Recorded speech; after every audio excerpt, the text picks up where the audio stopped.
Namo Vishnupadaya Krishna Prestaya Bhutale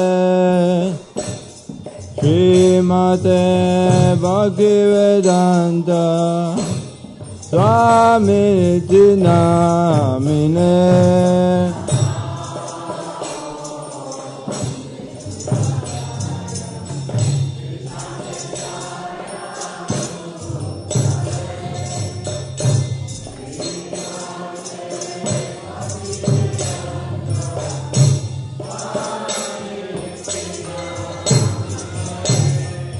Namo Vishnupadaya Krishna Prestaya Bhutale Srimate Bhaktivedanta Swaminiti Namine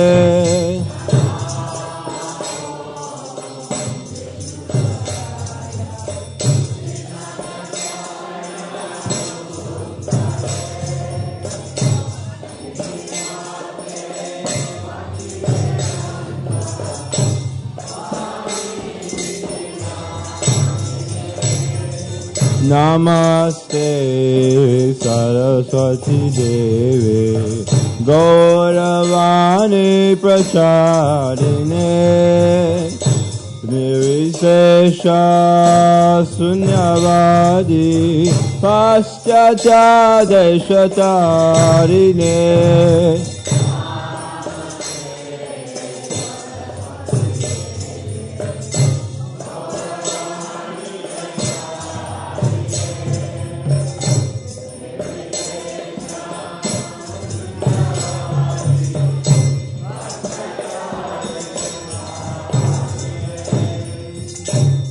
Shri Krishna Chaitanya Prabhu Nityananda Shri Advaita Gadadhara Shivasari Gaura Bhakta-vrinda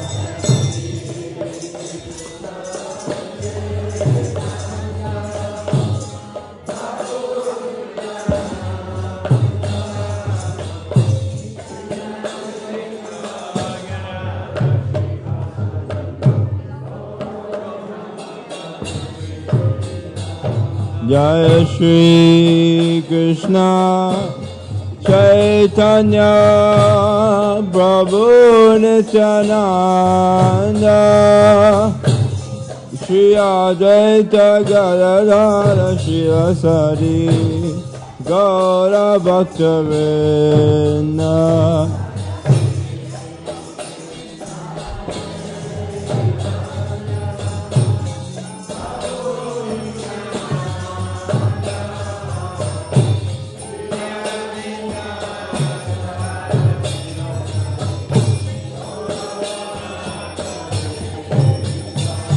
Jai Shri Krishna Chaitanya Prabhu Nityananda Shri Advaita Gadadhara Shivasari Gaura Bhakta-vrinda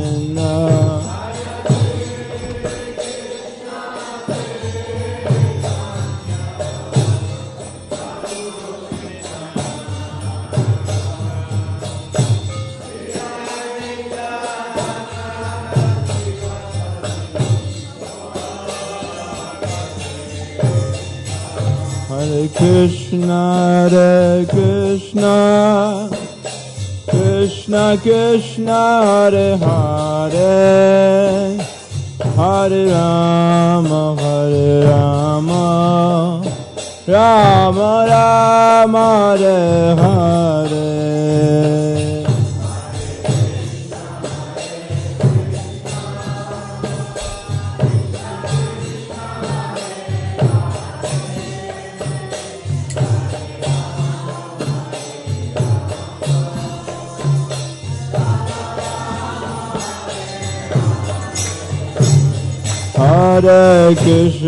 Hare Krishna, Krishna Krishna Hare Hare Hare Rama Hare Rama Rama Rama Hare Hare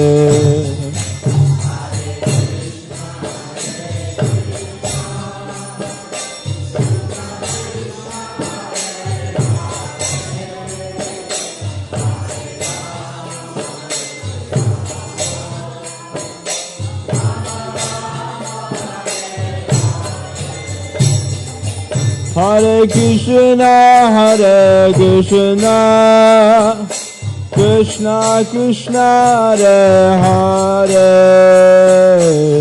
Hare Rama Rama Rama Hare Hare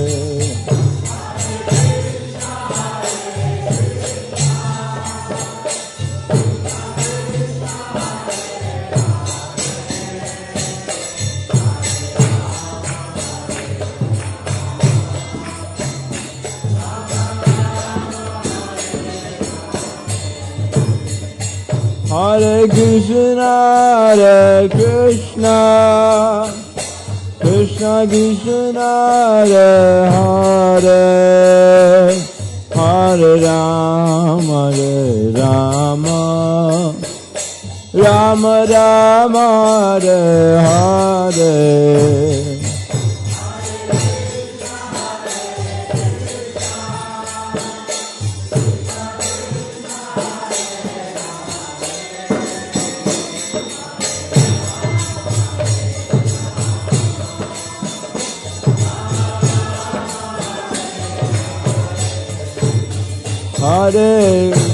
Hare Krishna Krishna Krishna Hare Hare Hare Rama Rama Rama Hare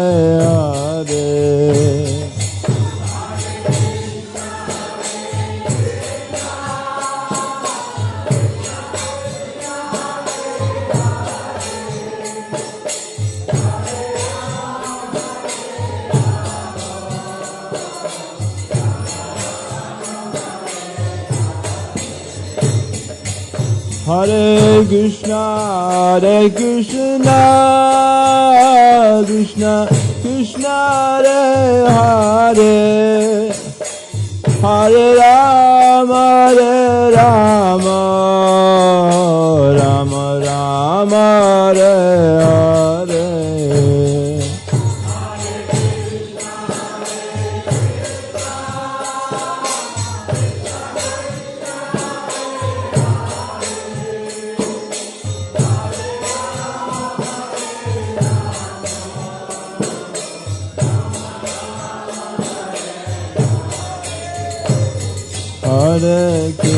Hare Krishna Krishna Krishna Hare Hare Hare Rama Rama Rama Hare Hare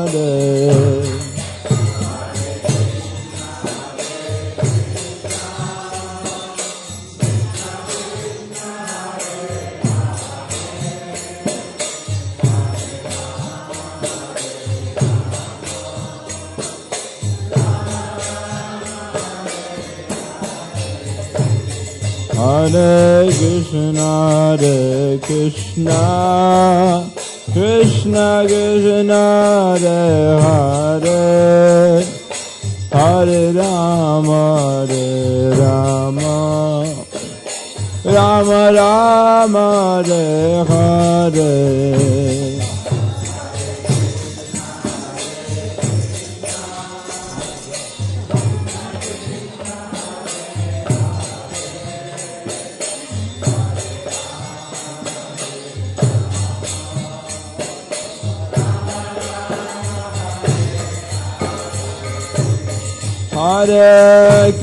Hare Krishna Krishna Krishna Hare Hare Hare Rama Rama Hare Rama Rama Rama Hare Hare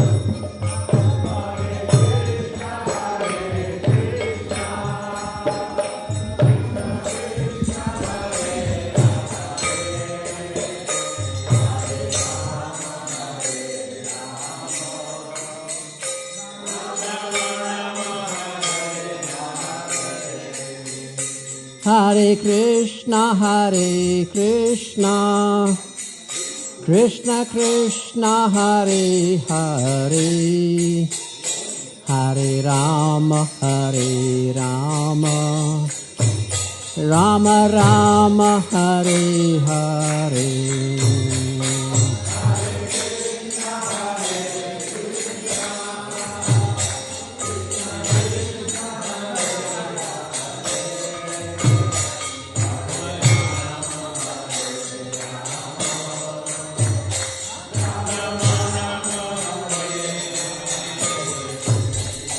Hare Krishna,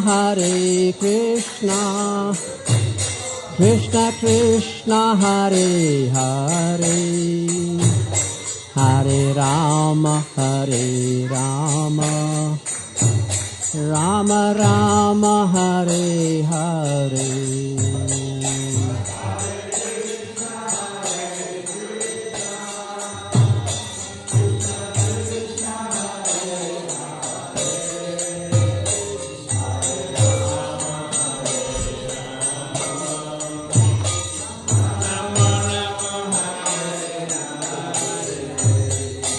Hare Krishna, Krishna Krishna, Hare Hare, Hare Rama,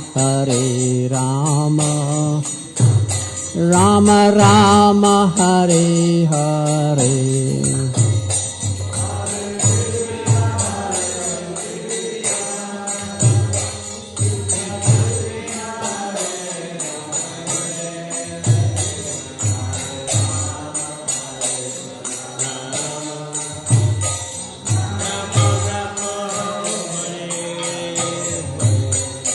Hare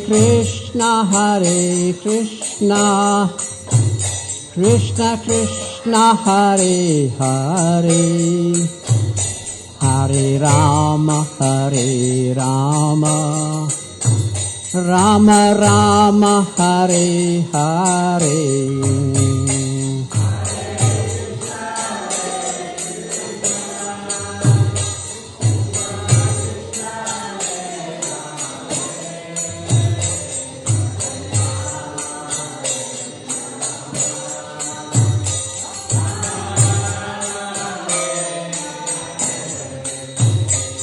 Hare Krishna, Krishna Krishna, Hare Hare, Hare Rama,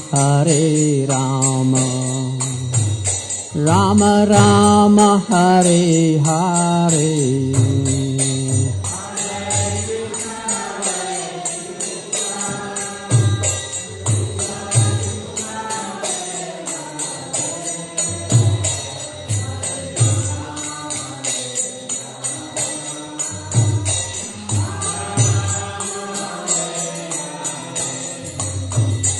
Hare Krishna,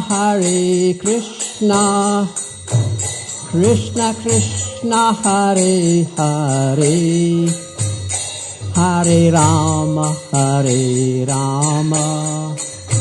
Rama Rama, Hare Hare.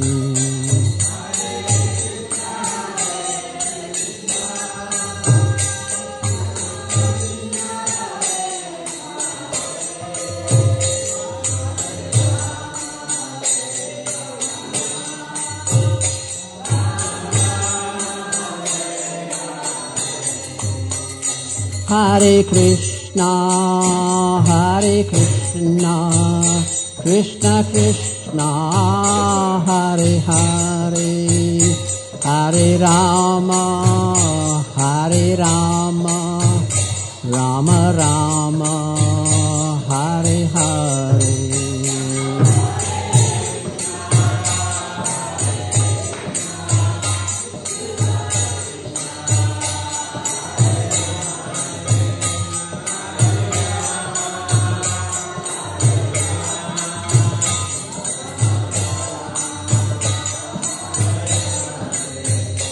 Hare Krishna,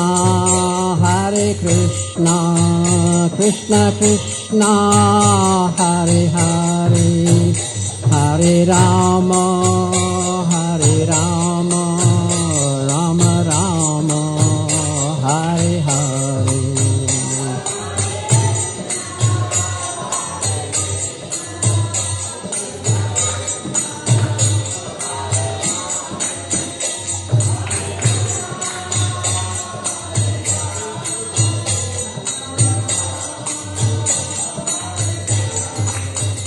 Hare Krishna, Krishna Krishna, Hare Hare, Hare Rama, Rama Rama, Hare Hare.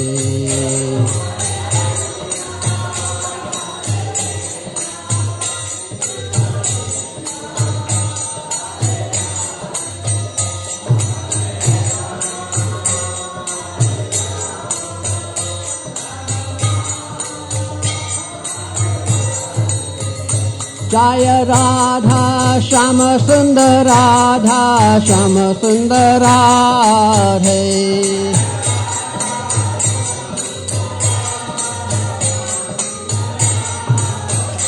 Jaya Krishna Balaram, Jaya Krishna Balaram, Jaya Krishna Balaram, Jaya Krishna Balaram.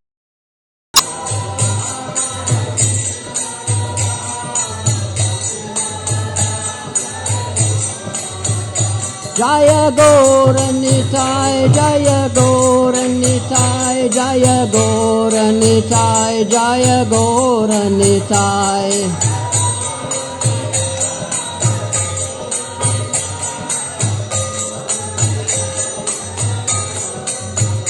Jaya Prabhupada, Jaya Prabhupada, Jaya Prabhupada, Jaya Prabhupada.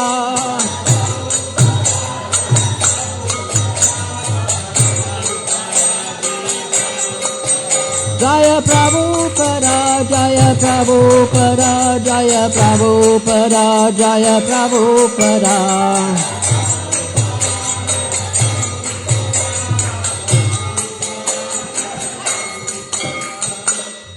Gaura Premanandi, Jayam Vishnupad Paramhamsa Parivrajakacharyas Sata Shri Shrimadis Divine Grace A.C. Bhakti Vedanta Swami Srila Prabhupada Ki.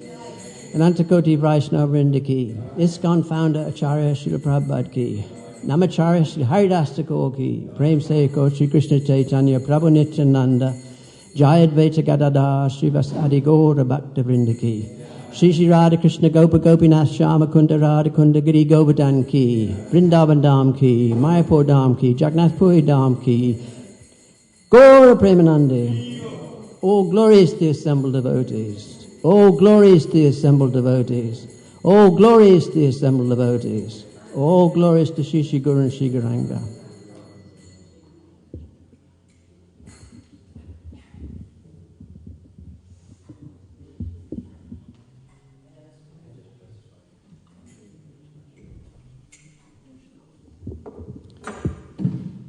Hare Krishna. So I'm going to read a little bit this morning from this compilation of quotes on books distribution the BBT put together called This Is My Request.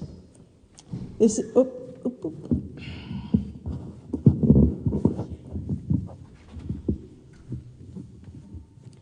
is from a letter Srila Prabhupada wrote in 1972 to Jayadvaita Swami. These books and magazines are our most important propaganda weapons to defeat the ignorance of Maya's army.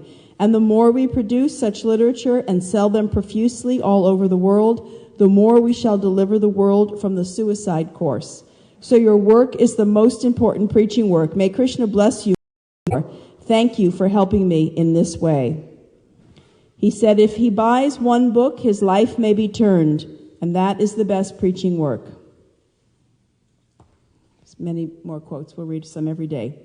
So our book marathon has begun. Thank you so much to the devotees who came yesterday for chanting the Bhagavad Gita.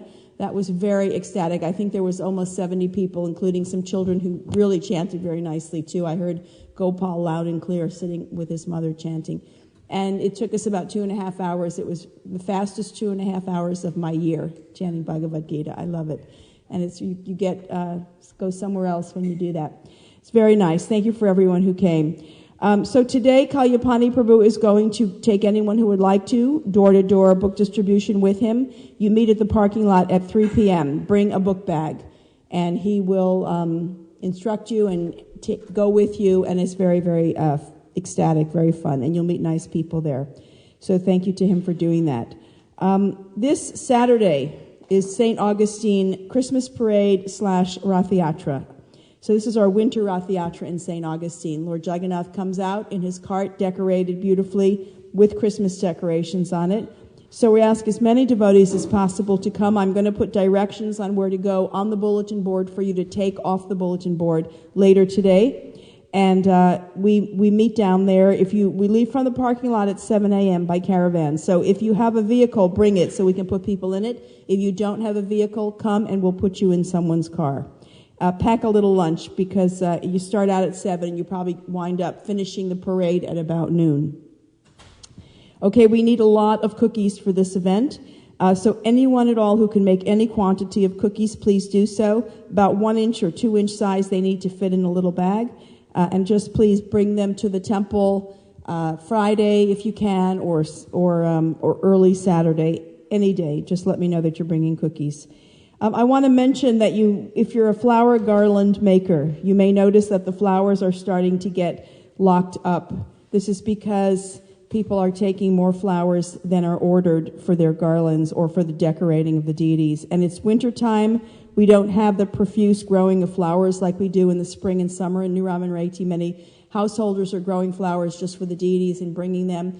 But the pujaris are used to seeing them spread all over the altar, and we don't have them this time of year to do that with. So please be considerate and follow the requests of Nitai Priya. Use just the flowers that we're able to give you. The calendars are here to get finished today. You have a little glue stick. If you would just use that to seal the ones that are open and then put a label on each calendar, Astasaki will take them as soon as they're finished, and she'll take care of them from there. So I want to tell you who dressed the deities today, but first I just want to mention that I don't know who dresses the deities at night. I don't have any lists or any names, but I will have to say that the deities are exquisitely dressed every night. And at every Mangalartik, it's one of the sweetest darshans of the day, in my opinion. You can see the beautiful forms of the deities because there's not a lot of jewelry, and they're always so thoughtfully dressed with these beautiful homemade sweaters and shawls just for the right temperature. You know, everybody considers all the comfort of Radhesham, Krishna Balaram, and Shri Gaura Nitai. So I just want to compliment the people who dress the deities at night, even though I don't know exactly who does it. They do a beautiful, beautiful job. So here are the devotees who assisted their spiritual master dressing the deities today. Shri Shri Radha Sham Sundar Nitai Priya Prabhu, Chota Radha Sham Sundar Guru Prasad Prabhu, Shri Shri Krishna Balaram, Manjari Sundari Prabhu, Chota Krishna Balaram, Prema Manjari Prabhu, Shri Shri Gaura Nitai, Devaki Prabhu, Chota Gaura Nitai, Gandharvika Prabhu, and the Gurus and Lord Nrsingadev, Avaduta Nitai Prabhu. And Lakshmi Moni Prabhu is giving class today.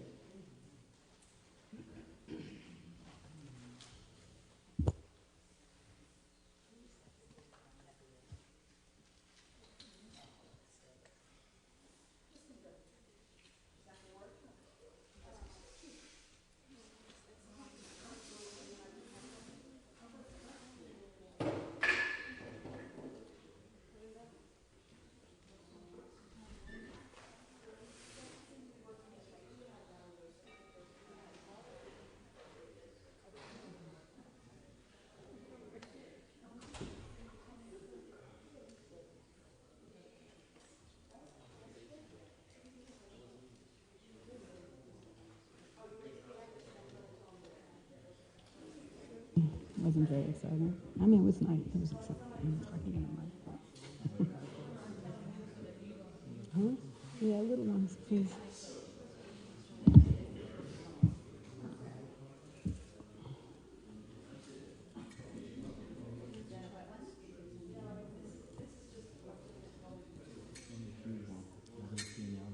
There's no small ones. Does anybody have any small cartels hiding somewhere?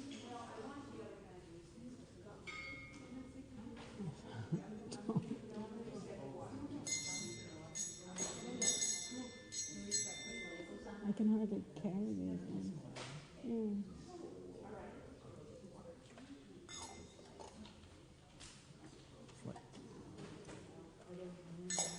Sorry.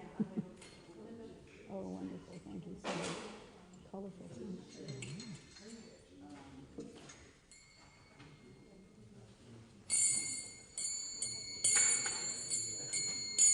Jaya Radha Madhava Kunja Bihari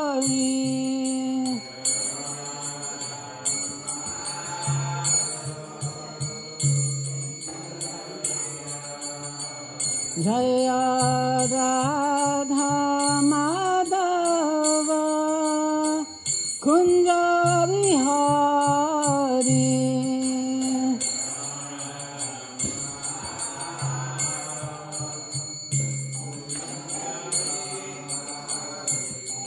Gopi Jana Vallabha Girivana Dhari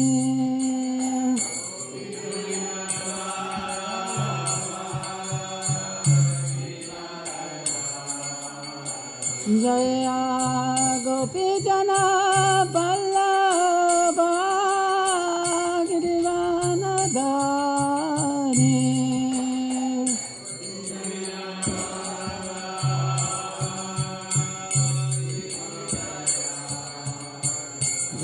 Soranana Bhaja Janaranjana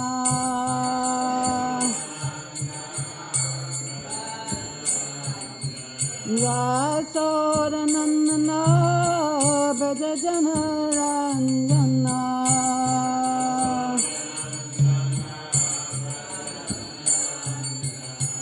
Jamuna Tira Vanachari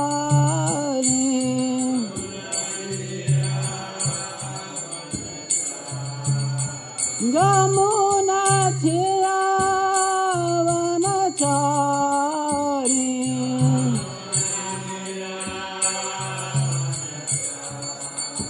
Jaya Radha Madhava Kunja Bihari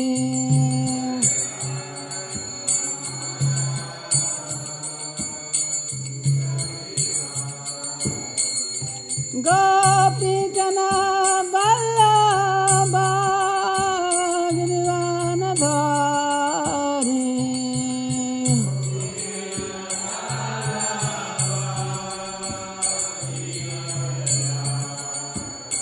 Soranana Bhaja Janaranjana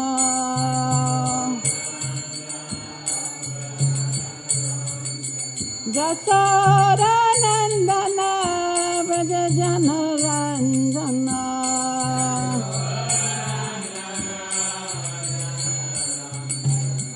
Jamuna Tira Vanachari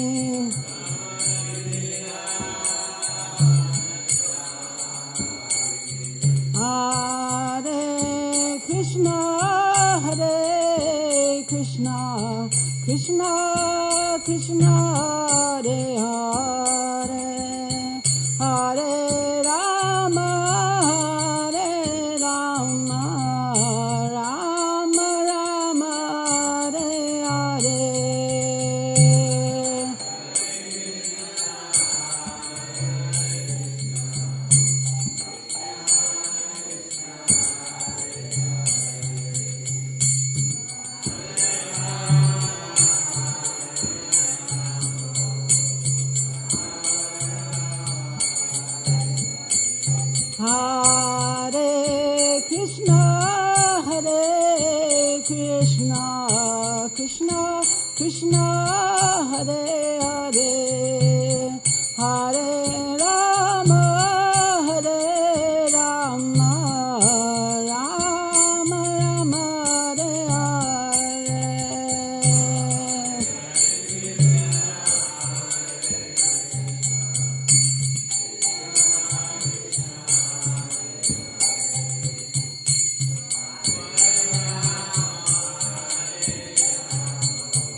Krishna, Krishna Krishna, Hare Hare, Hare Rama, Rama Rama, Hare Hare.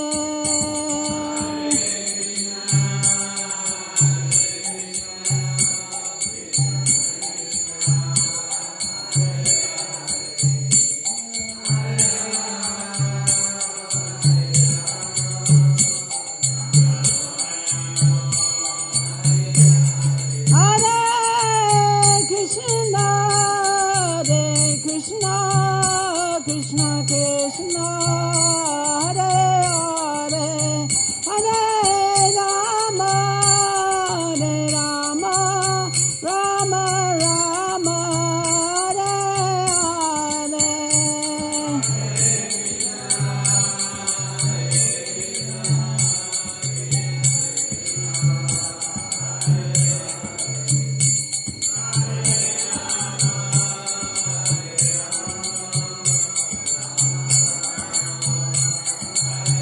Nitai Gaur Hari Bol,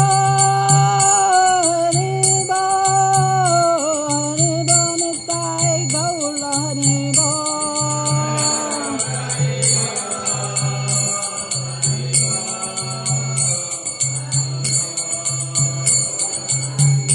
Jaya Radha Sama Sundar Radha Sama Sundar Radhe.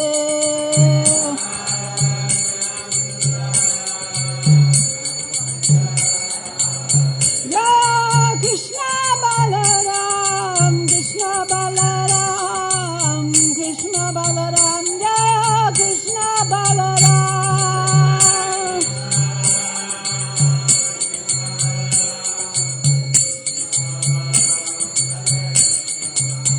Jaya Gauranitai, Gauranitai, Gauranitai, Jaya Gauranitai.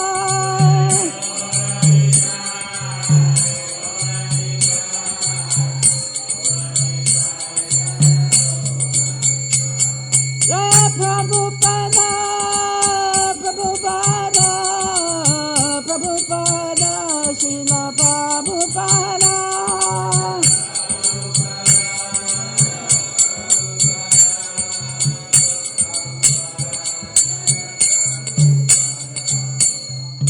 Jayam Vishnupad Paramahansa Prabhajakachacha Astottara Siddhasiman. His Divine Grace Abhay Charan Aravinda Bhaktivedanta Goswami Srila Prabhupada Ki. Jayam Vishnupad Paramahansa Prabhajakachacha Astottara Siddhasiman. His Divine Grace Srila Bhakti Siddhanta Saraswati Goswami Srila Prabhupada Ki. Ananta Koti Vaishnava Vrinda Ki. Namacharya Srila Haridas Thakur Ki.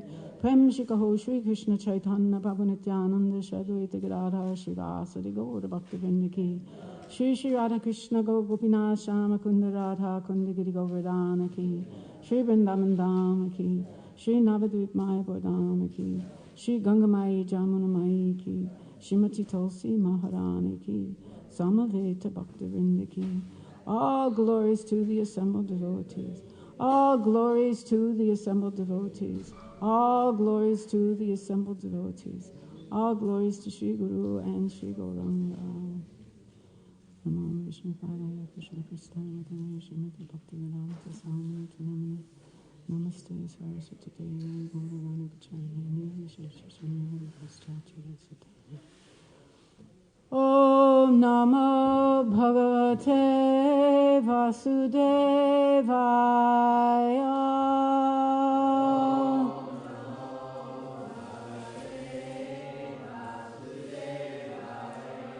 Om Namo Bhagavate Vasudevaya.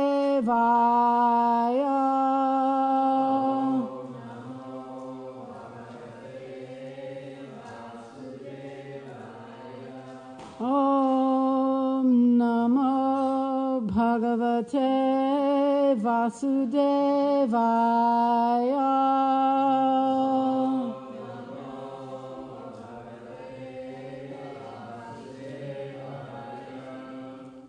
So we're reading from the Srimad Bhagavatam, and we're reading from the 10th canto, chapter 55. The title of the chapter is The History of Pradyumna. And we're starting with text 26, and we have 4 texts, I think up to text 29, and there's no purports. So, I guess we can chant 29 responsively, and I'll just chant the other ones. Does that sound? Or we want to do the first one responsively? Okay, we'll do the first one responsively, and then I'll just do the other ones. Antakpuravaram Rajan Lalanar Shatasankulam Viveshapatnya Gagandanar Vidyuteva Balahaka Antakpuravarang Rajan Lalana Shatasankulam Viveshapatnya Gagadnad Vidyuteva Balahaka Vaishnavas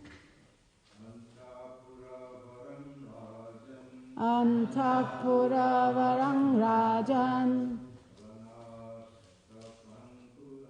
Lalana Shatasankulam Viveshapatnya Gaganan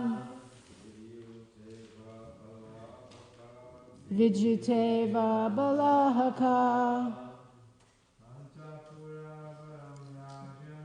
Antakpuravarang Rajan Lalana Shatasankulam Viveshapatnya Gaganad Vidyuteva Balahaka Antakpuravaram Rajan Lalana Satasankulam Viveshapatnya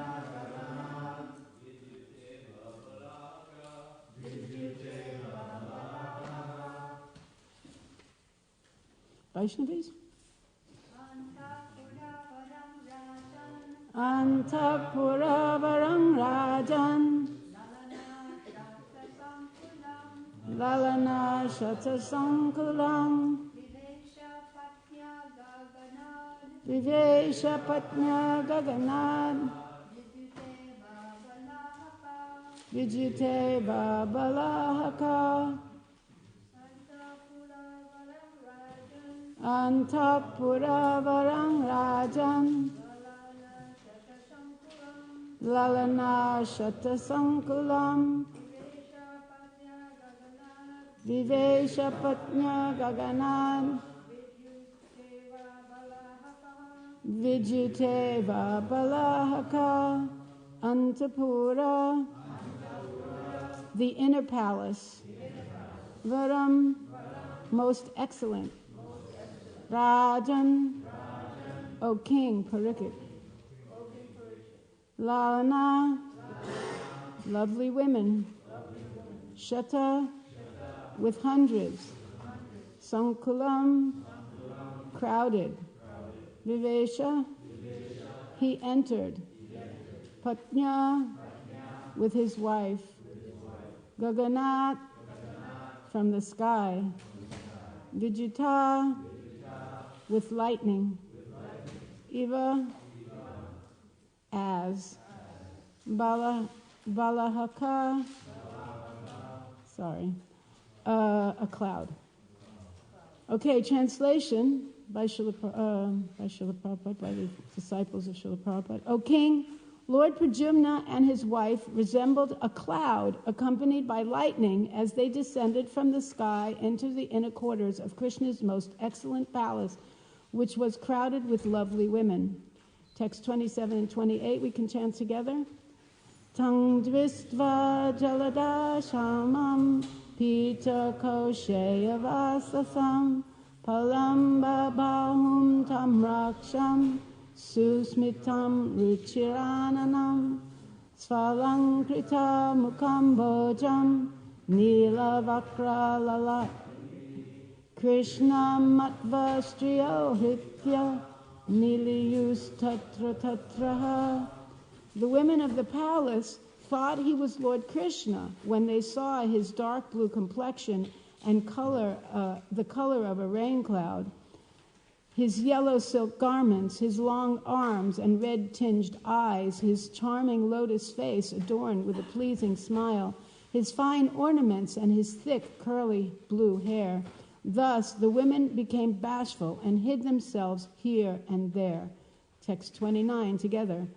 Avadharya shanayar ishad Valaikshanyena yoshita upajagmu pramudita Sri Ratnam Suvishmita. Gradually, from the slight difference between his appearance and Krishna's, the ladies realized he was not the Lord. Delighted and astonished, they approached Pradyumna and his consort, who was a jewel among women. Nama Om Vishnu Padaya Krishna Prestaya Bhutale Srimati Bhaktivedanta Swaminiti Namane Namaste Saraswati Devi Gauravani Pacharane Nir Vishesha Shunyavadi Paschatya Desitarane Mukam Karoti Vachalam Pangam Rangayate Gurim Yatkripa Tamaham Vande Shri Guru Dinatanam. So, when I was in Chicago just recently, I gave a class to a bunch of students from IIT, which is Illinois Institute of Technology. And the topic of the class was, does God exist? So my effort was to at least open them up to the idea, because they're all a bunch of technocrats, you know. So my task was to at least open them up to the idea that the Supreme Personality of Godhead, or God, without all the other words, exists. That there's reason to accept that God exists. So we had some discussion, and gradually people started saying, yeah, maybe there's a God. And then a couple of people raised their hand and said things like, well, I can believe there's a God, but I can't believe that Jesus Christ arose from the dead 3 days after he was entombed. And I can't believe that God spoke through a burning bush. And I can't believe, etc., etc., etc. So I thought, well, we've got him beat. Because if you can't believe that God spoke through a burning bush, can you believe that there was a baby born and he was thrown in the water and he was eaten by a fish, and the fish was fished out and the fish was given to the cook, and now the cook was a baby, and then the baby grew up really fast and he married somebody who turned out to be Krishna's son, looks exactly like God, and Hare Krishna. And that's only the beginning, right? Because we have all kinds of, there's a three-headed priest who performs a Vaya Yagya from which a huge demon who's actually a devotee emerges, or a beautiful woman who runs out of a house screaming with a baby on her breast and then turns 12 feet long, and they burn her body and she smells like roses. So it goes on and on and on, how the Bhagavatam and the scriptures challenge our ability, our willingness to really accept the fact that Krishna is, or God is, and that God could do whatever he likes. And he does do whatever he likes. And the activities that he likes, whatever they may be, are recorded in Scripture. And especially they're recorded in the Srimad Bhagavatam, which is the summum bonum of all Vedic literature. So where does that leave us?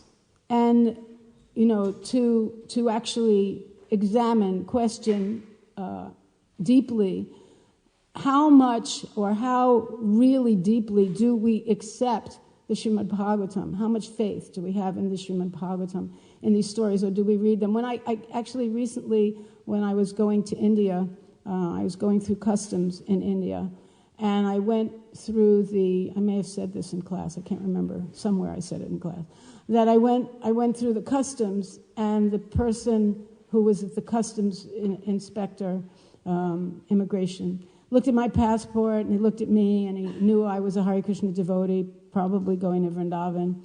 And he said to me, I just want you to know that Mahabharata is a fact. It's not mythology. That's what he said to me. Just in case I needed that remembrance. So he actually said that to me really strongly. I was quite impressed that he said that to me. Of course, as soon as I walked through immigration, there was like liquor all over the place being sold, and so many other things to divert the attention from the fact that Krishna is God and that Mahabharata's not mythology, what to speak of the Srimad Bhagavatam. So Srila Prabhupada often stresses the necessity for us to hear the scripture from a bona fide teacher.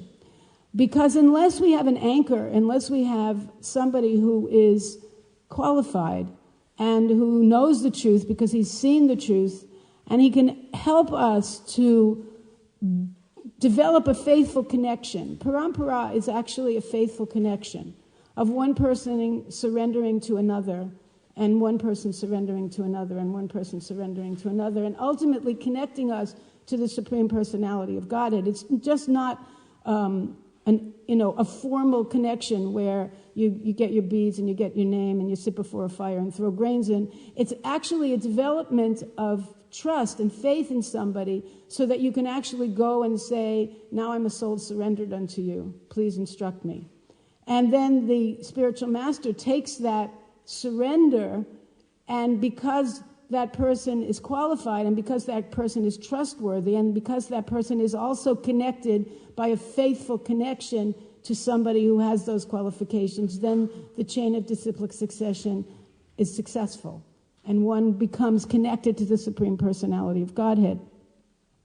So we have to develop faith not only in the Bhagavatam, but also in the person Bhagavat. Krishna Prabhupada says there are two Bhagavats. There's the person Bhagavat and there's the book Bhagavat.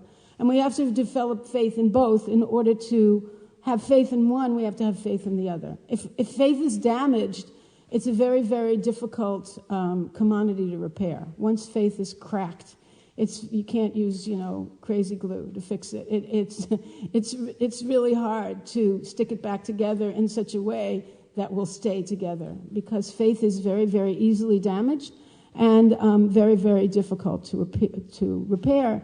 In Bhagavad Gita, in the 4th chapter, in the 40th verse, Krishna says, but ignorant and faithless persons who doubt the revealed scriptures do not attain God consciousness. They fall down. For the doubting soul, there is happiness neither in this life nor the next. So that's serious. If our faith is damaged, if we don't have faith in the scripture or in the devotees who are dedicated to the scripture, we'll fall down. And there's not going to be happiness for us neither in this life or the next. So if we look at that verse and that purport, we look at that purport a little bit more. I wanted to read something from Prabhupada's purport to that verse, text 40. He said, out of many standard and authoritative revealed scriptures, the Bhagavad Gita is best. Bhagavatam is best, more best.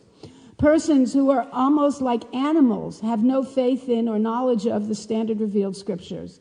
And some, even though they have knowledge or can cite passages from the revealed scriptures, have actually no faith in these words. And even though others may have faith in the scriptures like Bhagavad Gita, they do not believe in or worship the personality of Godhead Sri Krishna.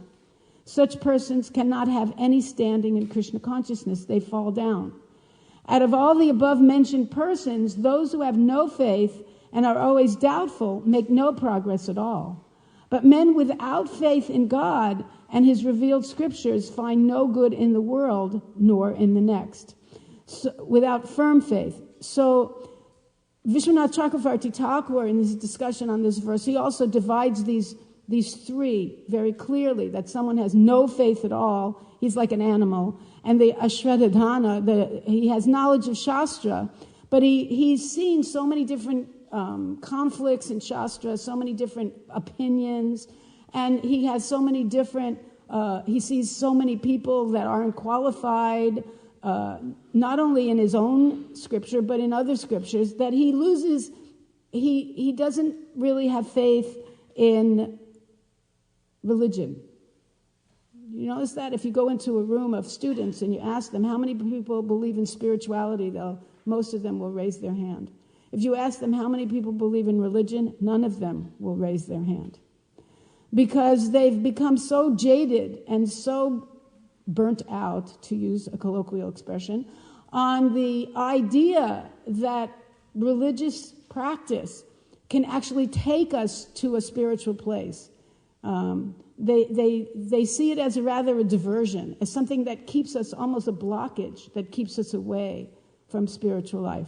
So rebuilding that faith is very difficult. And for people who have some faith, but nevertheless doubt that followers of Shastra will actually get result. In other words, they have some faith that there's God, but they don't follow any path. They won't accept any teacher. They don't believe that anyone can tell them how to find God. For those people, there's happiness neither in this life or the next, because they don't achieve success in their spiritual quest, and at the same time, they suffer miserably in the material world because they do understand that there's a higher thing, but they can't get there.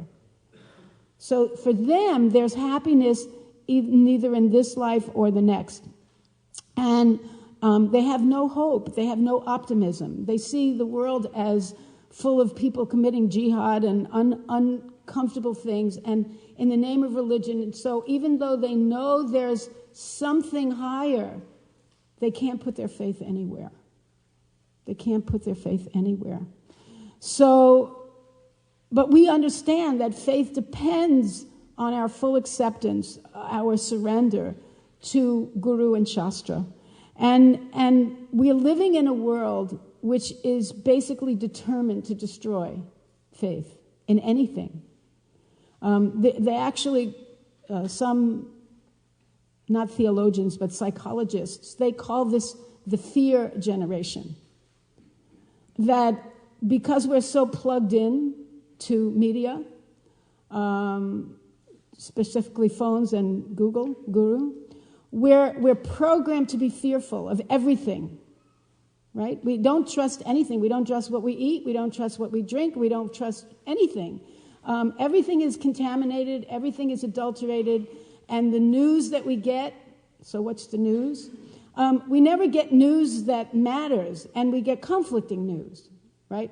Fox presents it one way, CNN presents it the other way. What to speak if you go to Britain, or you go to Russia, or you go to China, or you go, and then you listen to the news there, you get a totally, so with the real news, please stand up. How do you know? You don't trust anybody, because you don't know who to trust. You have no way of understanding who's real and who's false. So we have to be very cautious, because this world that we live in breeds mistrust, breeds a sense of fearfulness, and coming with that fearfulness, the only one we trust, strangely enough, is our own mind and senses, which are the least qualified to receive trust, because they let us down all the time. But somehow we never look at ourselves when we want to place distrust. And then we wind up just trusting ourselves, even though we're not very trustworthy. Because our senses are so imperfect, we can't understand anything. We can't even see. I find myself now, as I'm getting older, I read a joke the other day that said, don't feel bad when your eyes start to go. It's just God protecting you from what happens when you look in the mirror as you get older. So as we get older, our faculties get less and less reliable. And even then, we rely on them. Even though they're less reliable than they were before, we can see the space between what we used to be able to hear and what we used to be able to see and what we can see and hear now. There's a big space there, right? But still we still trust our senses, even though they're even more imperfect now than they were before, but we still trust them. And we trust our perception. So then what you get is an infinite number of gods who each can look at the world and give you the absolute truth in however they please, because their perception is considered the ultimate perception. So we have to be very, very careful that we don't fall into that trap, and that we can develop the faith despite the faithlessness. We can develop the faith in Guru and Krishna. And it's very important that we protect it. If we want to go back to God in this life, we have to protect our faith. And that means we have to work very, very hard, very diligently to come up to that level of faith where we can relax, we can put down our guard. Just like Draupadi, she had to put down her guard in order for Krishna to enter her life and save her in a moment of great disturbance. And first she put her faith in Bhishma, and then she put her faith in Vidura. She tried to put her faith in the Dhritarashtra. You're the leaders, you're the rulers, I have to put my faith. But they were not worthy of her faith. Then she put her faith in herself, but then she realized even herself, she couldn't protect herself. So then she put her faith where it was rightly positioned in Krishna, and he saved her.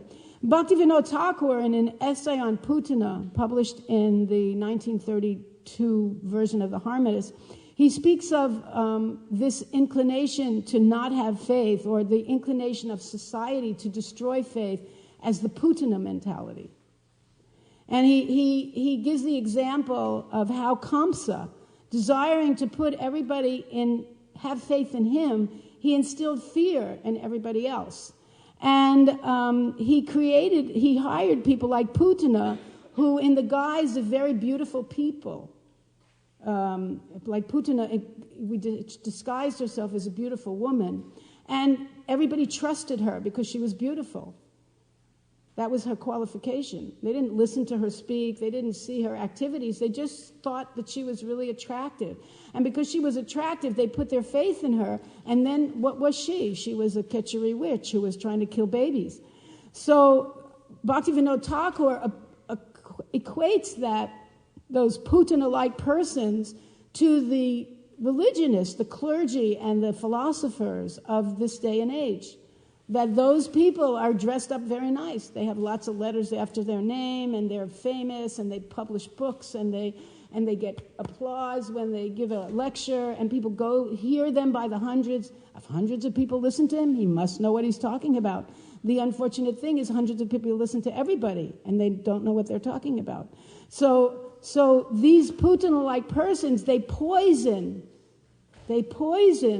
the aspiring transcendentalist with false spirituality. And in the Sri Upanishad, in the 12th shloka, in the purport, at the end of the purport, Prabhupada speaks so heavily, especially about false religionists, people who give fake spirituality, and lead people who are looking for God on a magical mystery tour.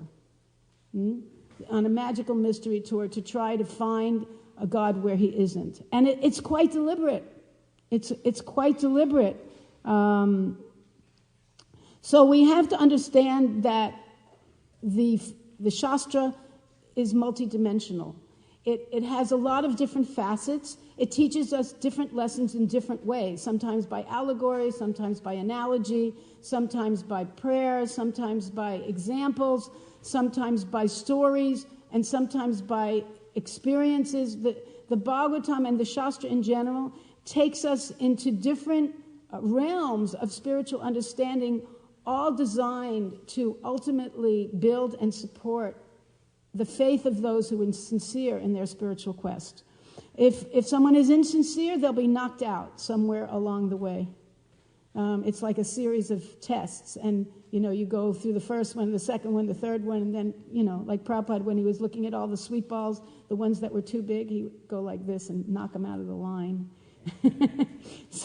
So we get knocked out of the line if we don't maintain our faith in a strong way. as we go through the different tests that Krishna gives us in the Bhagavatam. That's why we're supposed to start the Bhagavatam at the lotus feet of Krishna and gradually work our way up to the 10th canto, because the 10th canto information is the most challenging, faith-wise. It's very, very challenging to read certain stories in the 10th canto. First of all, some of them mimic the experiences we have in the material world so closely that we tend to equate them with the material existence, like Krishna's relationship with young women. And then we dumb down the whole thing to our own interactions with the material world, and we lose faith because we minimize Krishna's godness, and we make him sound like he's just one of the guys. So that's one way. And then we get these stories, these leelas that are, they're completely mind-blowing to logic. So sometimes we hear, we try to argue with logic and reasoning, but it only goes so far. If we try to put too much logic and reasoning on top of the Bhagavatam, we just wind up in a mess. And then we become in this situation where we have no faith in anything. We become, our faith becomes destroyed, and we become it becomes very difficult for us to surrender completely. We will only surrender to those things that make sense to us. And the things that don't make sense to us logically, we won't surrender to them. So then we only accept some of the instruction of the spiritual master, because some of them just don't jive with what I already know is the truth.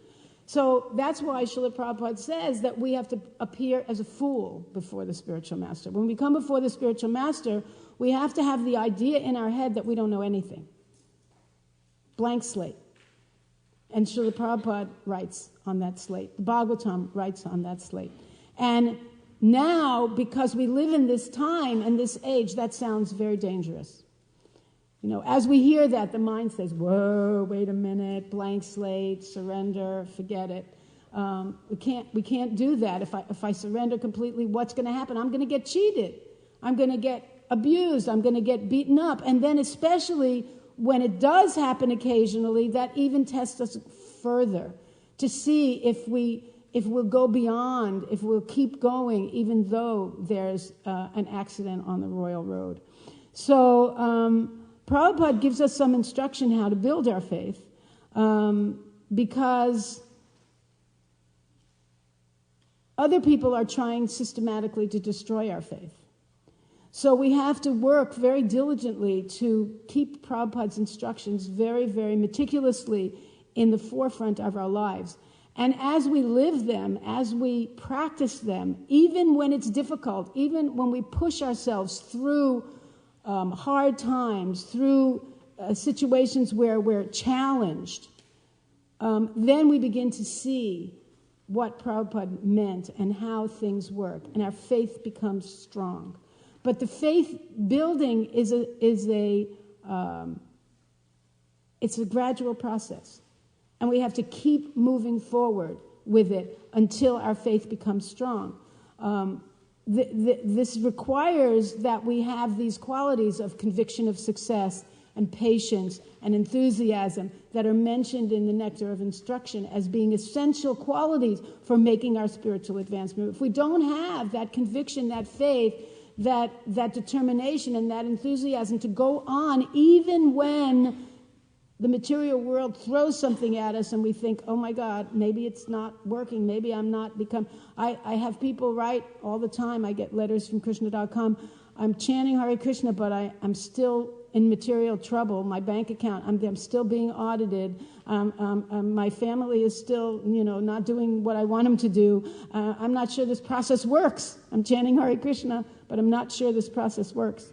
I think maybe I mentioned Madhumati when I told her that. She said she should tell him that the fact that nothing is working is a sign that he's chanting well, because Krishna takes everything away. So we have to be careful that we don't try to develop this aroha process where we try to find out the truth by our own faculties. Even Lord Brahma did that, right? Lord Brahma, he lost faith in Krishna. He saw this little boy with a lump of Yasoda yummy in his left hand, and he thought, how could that be God? I mean, he's not even eating with his right hand. He's got yogurt in his left hand. He's sharing sweets with his friends. What's that? So he decided to test with his own senses if this is really God. And he created this whole thing. I mean, he's Lord Brahma. He's a pretty powerful fellow. So he stole all the cowherd boys and calves. But he learned the hard way, or the sublime way, that Krishna is really God. And that he can do whatever he wants. And so we can also see Krishna's hand in everything if we allow our barriers to go down. So he says, everyone wants to take pleasure in his own knowledge, thinking, I know something. But in the presence of Krishna, this conception cannot stand, for one cannot bring Krishna within the limitations of our mind and senses. You have to submit. There's no alternative. And Prabhupada says this submission marks the difference between Krishnites and Mayavadis. That Mayavadis don't trust a person, so they trust nothing, because that's what they trust, nothing. So that's what they, right? When the end of it all, the only thing they trust is nothing. So that's what's there, nothing. And we have such a difficulty if we maintain our reluctance to surrender to anybody, then when we get to the end, there'll be nothing. Because in order to get Krishna, we have to really trust Krishna. So in order to accept the teachings of the Bhagavatam, we have to read the Bhagavatam with a certain degree of willingness to put our defenses down. We have to chant the holy name with a certain degree of willingness to put our defenses down. We have to engage in spiritual practice with that same willingness. And fortunately for us, Srila Prabhupada, by his infinite mercy, he is willing to take us along and give us the lessons that we need, even though we're not at the point where we really say, now I'm a soul surrendered unto you, please instruct me. I mean, we say it, but we say it with one hand on our sorry and the other hand up in the air. And so, but Prabhupada is willing to go on anyway, and he's willing to keep leading us. And the Bhagavatam is also willing to keep leading us if we're just willing to keep following. If we're willing to keep following carefully and have unflinching faith in something sublime. That's the definition of faith that's given in the Chaitanya Charitamrita. Also, Prabhupada quotes it in Bhagavad Gita. So Prabhupada, he wanted us to become convinced, and we need to act as if we're convinced until we get convinced. That's the bottom line, is we need to act as if we're convinced, at least have conviction in our spiritual master, that he's giving us the absolute truth. He has nothing in it for him. There's no with him for him. He doesn't get paid. He doesn't get anything. He's anxious to see us achieve spiritual success. And because he's living in that transparency, because there's nothing in it for him really except a headache, we should have faith that he's taking us to the right place and follow his instruction and follow the instruction of the Bhagavatam so that we can allow our faith to become strong. And I want to end by just reading one little Prabhupada pastime. He said, one devotee is talking from the GBC. He says, there was a special meeting with Srila Prabhupada. All the GBC men were sitting there in the room, and Prabhupada looked us all over. He said, are you convinced? We just sat there. Nobody said anything for about 2 minutes. It was one of the heaviest moments in my life, Prabhupada challenging us. Are you convinced? Are you sincere? And as Prabhupada spoke, his GBC disciples listened intently.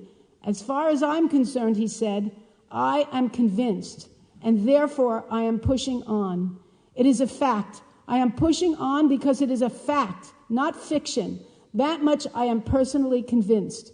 Whenever someone says, you believe, I say, no, I do not believe. It is a fact. So you must spread your conviction by your literature, by your arguments, by your preaching, by facing opposing elements. But are you convinced? If you are not convinced, then it will not be good for me. So we have to somehow preserve that conviction and that faith in Srila Prabhupada, despite the fact that we live in a world which is determined to break down faith in anything. Faith in anything. So with these stories of the Bhagavatam, our faith is challenged. And we have to be very careful that although we read them and we say, oh, nice story, and we teach our kid nice story, and we tell the kids nice story, and we tell the story in a kind of storybook kind of way, how you tell stories, you know. And once upon a time, there was somebody who did this, and the fish was thrown in the water. But really, these are realities. And if we think about it, look what Krishna can do. If Krishna wants something to happen, look what he can do to make that arrangement. And that can build our faith. Because Krishna can move mountains. He did when he picked up Govardhan Hill. Krishna can do anything that he wants to make it happen. So there's no obstacle. There's no mountain too high. There's no obstacle. There's no sea too deep. There's no problem that Krishna can't figure out how to solve. Even if somebody wants a new body because his old body got burnt up and he has to get back with his wife in due course of time and get back to his mother, he could figure out how he's going to do all those things by throwing a baby in the water, etc., etc., etc. And it'll all work out fine. So we can look at Krishna's amazing qualities, the fantastic arrangements he makes to save his devotees, that he walks from one place to another as a deity, as to act as a witness, that he eats his lunch in the Murti form because a little boy says, if you don't eat, I'm going to have to hit you with a stick. That's what my father does when I don't eat. So Krishna can talk to us. He can do amazing things. He can reveal himself to us if we just put down our guard and show him that we really are working on developing our faith. So I'll end there. And thank you very much. Hare Krishna. Prangovinda, that was too fast.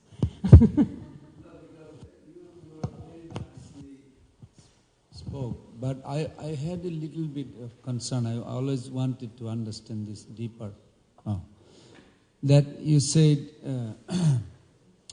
now in reality, like I know at this moment in my life that whatever some realization or understanding I have is by the mercy of Prabhupada and Vaishnava, his followers. But when you say you always present yourself as a fool, what is literally means? I should pretend like I'm a fool, but I know I have some idea, some realization. You have some knowledge. Okay, maybe you have some realization. By his mercy, but I should present myself as a fool. What does that mean? That means that I'm malleable. Malleable? I'm malleable. You know what that word means? No. Malleable means I'm easily bent. Oh, malleable. I can be formed. Because if I think I know, then I'm rigid. But it's humility that makes us soft.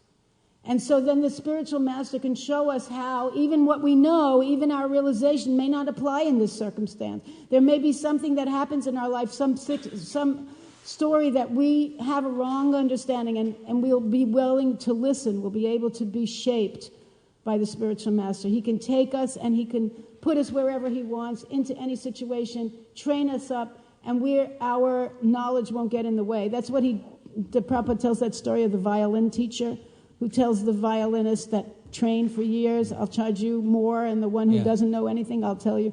So in some ways, when we think we know a lot, when we feel confident in our realization, it makes us rigid. So we have to keep that understanding that in front of the spiritual master, I'm a fool. I'm willing to be a fool. I'm willing to be proven wrong. Otherwise, we get too much confidence in our realization and knowledge, and then we really become a fool in the ultimate sense of the word, because we become stuck. One more, you said also that if you are not completely convinced, at least act like you are convinced. Yeah. I didn't understand what is real. I mean, like I should fake it until make it, or some idea. Well, yeah, there's an element of fake it till you make it. But there's also an element of Krishna's assistance. That Krishna sees us struggling and he helps us out. That there's a story that I tell, not really a story, just an example that I give very often of a boy who was trying to lift some weights. And this kid is struggling, and his father, who's about to go to work, he's dressed in a tie, he's carrying an egg shake case, he's just about to leave, and he sees his 5-year-old son struggling to lift this weights. And it goes behind the boy, puts his hands on the boy's hand, and he picks up the weight. So the boy is thinking, I did it. But actually, who did it? Krishna did it. But because he had the sincere desire, because he tried, then his father assisted him. So when that's the benefit of engaging in devotional service as opposed to the process of yoga, going up the yoga ladder. Because when we go up the yoga ladder without the direction of a bona fide spiritual master, without engaging in loving devotional service from the very beginning, we're trying on ourselves, then Krishna will let us go by ourselves. But we can't go by ourselves. That's the problem. So then it becomes a struggle. We can't do it. And then we give up. But if we're looking to Krishna, if we're rendering service to Krishna, and we're working in such a way that Krishna understands we're begging for his help, then Krishna will help us. And when Krishna helps us, everything is possible. So we have to fake it till we make it. Not fake it in ignorance, though. Sometimes we talk about fake it till we make it, and it's artificial, and the motivation is artificial. The motivation is that we're doing it because we want somebody else to see that we made it, even though we didn't make it. But that's not why we should fake it till we make it. We should fake it till we make it because we know what the goal is, and it's not really faking it even in the ultimate sense. It's acting on the platform of understanding the higher truth because we've heard from our spiritual master that this is what we should do. Because in Krishna consciousness, the means and the ends are the same. So what we're doing to get there is the same thing we'll do when we get there. So we're not really pretending to be there, we're just working on getting there. And so some people may see, well, it looks like he's pretending, but really it's just an ardent endeavor. And if our motivation is pure, then Krishna receives that endeavor, and by that intention, he reciprocates by helping us in spiritual life. Thank you. Hare Krishna. And him, and then him. Maitreya, Prabhu. Hare Krishna. Is it possible to have faith in individuals but lose your faith in the institution? I mean, if that's a reality, how do you solve that problem? Well, it depends what institution, and I assume you're talking about one that's near and dear to all of us here. The fact is that our institution, the institution of the International Society for Krishna Consciousness, is composed of many individuals. You're one of them. It doesn't exist outside of you or outside of all of us. We are the International Society for Krishna Consciousness. So Srila Prabhupada set it up with some kind of management structure, and we have to understand that Krishna and Srila Prabhupada are working through that structure. Now, that structure may take us through trials and tribulations, and I completely concur that it definitely does that. It definitely stretches our ability to surrender, but at the same time, we have to understand that Krishna is in control. Nothing happens, especially nothing happens in Prabhupada's purview without Krishna's sanction. Nothing. Because Prabhupada is Krishna's man. So if Prabhupada wants something to happen, Krishna will help it happen. And he may help it happen by the fire of, in the fire. He may have it happen by beating us over the head with bricks. But it will sort out the chaff. There's a very wonderful quote where Srila Prabhupada is talking about some devotees a long time ago. And he says, they tell me they want to follow me, but they don't want to follow the GBC. But I'm telling them that they should follow the GBC. So they don't listen to my order. That means they don't trust my order, which means they don't trust me. So therefore, their statement that they trust me is hypocrisy. And it really makes a lot of sense. If Prabhupada says, do this, and I say, well, I want to listen to you, but I don't want to do what you say, what's wrong with that picture? So, yes, the people, just like in the Shastra, we find many great people like wonderful devotees who apparently make a mistake, and somehow from that mistake learning comes, and everything is rectified. And like with Indra, he makes mistake after mistake after mistake after mistake, and learning occurs again and again and again. I often question what would happen if he was in ISKCON. I'm not sure what would happen.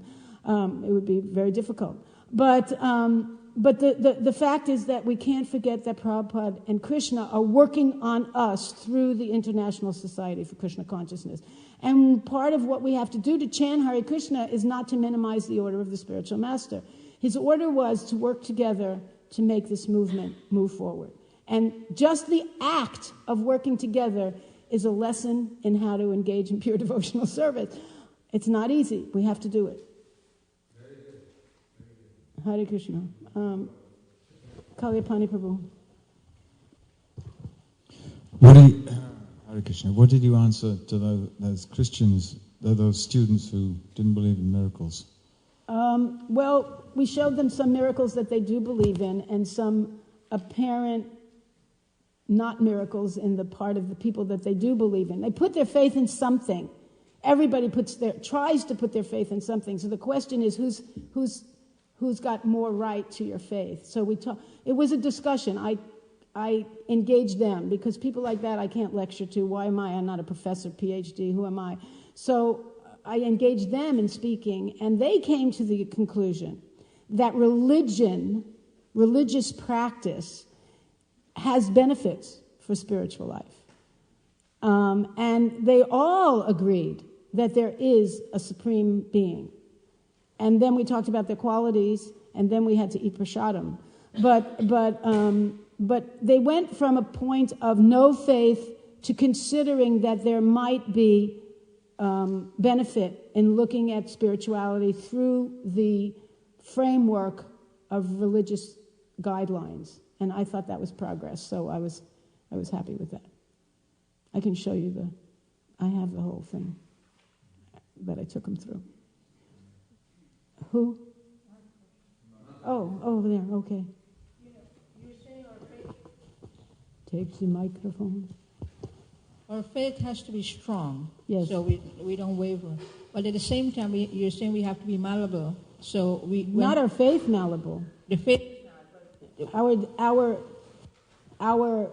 faith in ourselves, our faith in our own knowledge being the be-all and end-all of everything, the faith in Google, that Google knows everything, that the faith that our senses can give us all the information we need, that faith has to be malleable. But not the faith in Guru and Krishna. That faith has to be fixed, nishta. But that faith is growing. I mean, the whole yes, it's growing. Is growing. So that faith will get tested, and then it comes back. Like right. Every time you go through a test, it becomes stronger. The other thing is too, like when you're preaching to new people, they have to have some type of intelligence to distinguish. Like you said, the knowledge, you put it aside, and I know they have to have good karma or something to actually, some people take it, like a whole bunch of people. You can create good karma. Give out sweet balls.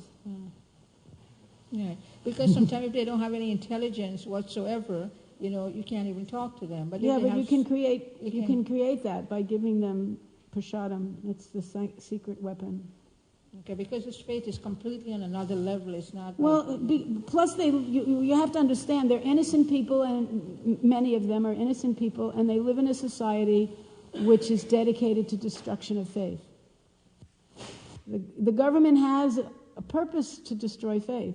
There's a reason for that, and ultimately they want to shift their faith to them, or shift the faith of the populace to them. I know that my friend. Oh, there is. Anyway, but there's a purpose there. Because when you're fearful, you follow. And often you follow the wrong person. If someone appears to be able to mitigate that fear in the immediate sense, and then you follow that person. That's like the example that Prabhupada gives of the bread, that the communists came with a truck of bread and said, ask God for your daily bread. See, no bread. Here we are. We got bread, so we'll have faith in you. But where are they now? I find also, the other day I was standing in the grocery line, and there were some girls behind me, young girls, and one of them was saying, I wonder what I did wrong. In my previous life. I'm having a hard time. And so I thought, oh, they must be devotees. I mean, it was such a perfect statement. So I turned, I said, Hare Krishna, and they go, huh? And then lots of people have this knowledge, some kind of knowledge, but they don't really know what it means. Mm-hmm. So I said, oh, well, you believe in reincarnation? She go, huh? And I said, well, that's if you have a previous life, this life, you know. And then I realized that they hear these concepts. Well, my mother, who was a devout, not Krishna conscious person, she used to tell me all the time, I curse you that when you grow up, you have 10 children just like your own. And she said it so many times that I had so many children just like me. I mean, children just like me, that I would have so many children just like me. And I did. Rebellious, wild, determined to be on their own. I had so many children just like me when I was a Gurukul teacher.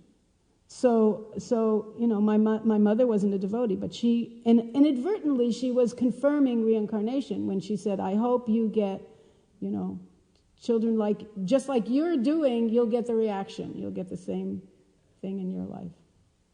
So actually, studies have shown that in the world, over 70% of the population of the world accepts reincarnation in some form.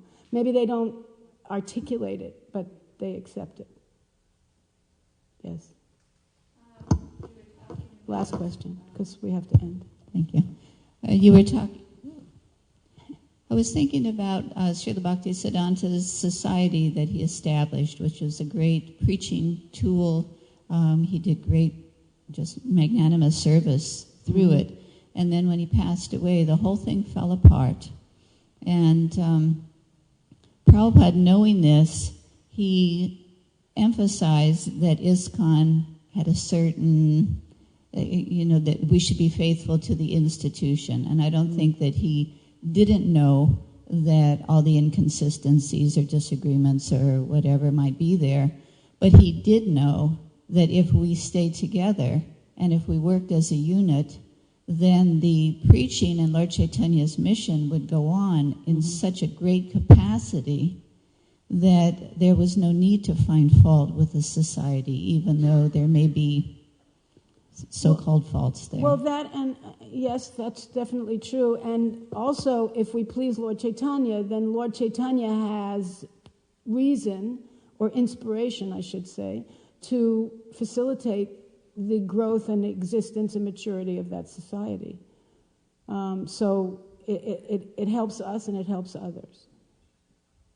So I should stop because it's really late. Thank you very much. Hare Krishna and glories to Srila Prabhupada.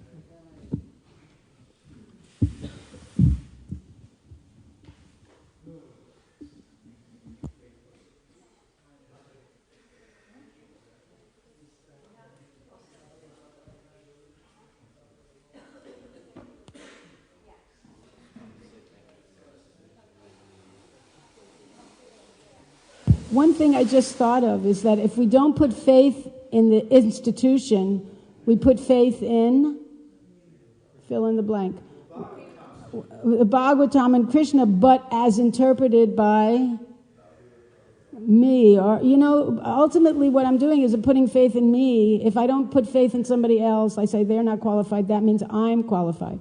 So you got to examine that, because that's really what's